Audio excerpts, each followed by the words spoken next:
So, why do we actually overthink stuff? Why do we overthink all the time? And even things with actually things that we shouldn't even overthink about, we end up overthinking them and it ends up controlling us.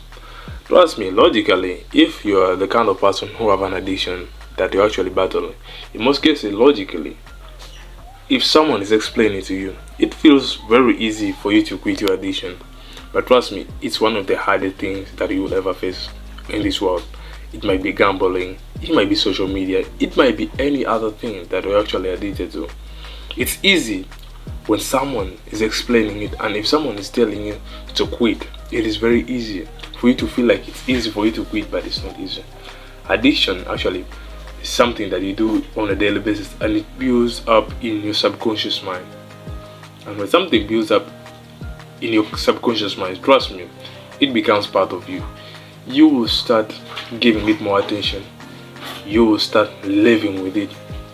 You get it will be hard for you to just quit like that, because you will always have that craving. You will feel like you're missing out on something. You will feel empty, most especially when you are trying to quit. So meaning that in that process of quitting, all you have to do is we just have to replace with something else in most cases. Because trust me, despite how focused you are, if you're addicted to some shit, in most cases what happens is that you will lose the focus, because you will give most of your attention to your addiction. You might not be winning right now, but it's not, you just have to understand that it's not a bad thing. You might be battling an addiction, but understand that you are actually not alone. There's a lot of people out there who are battling the same thing that you're battling. Either it's gambling, or either it's anxiety, insecurities, low confidence. A lot of people are battling the things. It's not that you are the only one who is battling the things. Understanding that you're human and you can be in a position of battling this addiction, and you can be in a position of actually struggling with these things, will give you some little bit of control. Even if you don't get full control of your life, but at least it will give you some little bit of control over your life in most cases. Because trust me, if you have low self-confidence, you will care so much about what other people think about you. Your life will revolve around pleasing other people. Because trust me, every single human in this world is insecure about themselves. They are not fully comfortable with who they are in most cases, and you have to understand that it's because we are all human. We are never satisfied with who we are. Yeah. And by you understanding that, you will never care about their opinion of you or what they think of you. But it's very much okay. It's their brain. It's not your brain. If they think of you as something that you're not, it's their brain.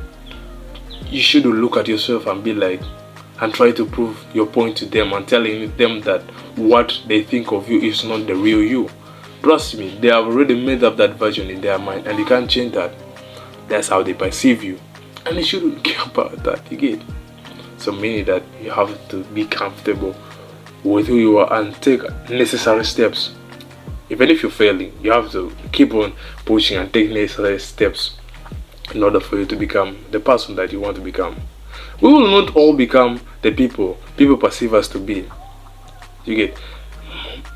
Someone out there might be seeing your potential. They might see you as someone different from who you think you are. In most cases, whenever I go out there, a lot of people think that I'm a DJ, or maybe I'm a very good computer wizard. But that's their version of me. That's not who I am. I personally know the person that I want to be. I know what makes me happy. I know what triggers me.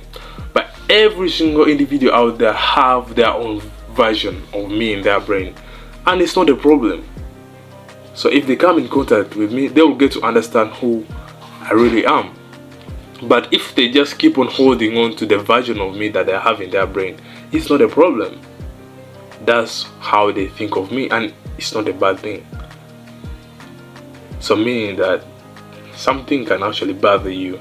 People might perceive you in a way that you don't like, and you might feel low in confidence. You might feel insecure because of the way people perceive you. But you should understand that you're human, and they are also human. They have a brain. They have the freedom to think of you in the way that they want, and you should be okay with that. I think that's it for today's video. You guys should keep on growing the community and stay together in this journey, because just understand that I might be speaking to myself on the screen, but at least someone out there might be related to what I'm talking about at the moment. I think that's it. See you in the next one. Goodbye.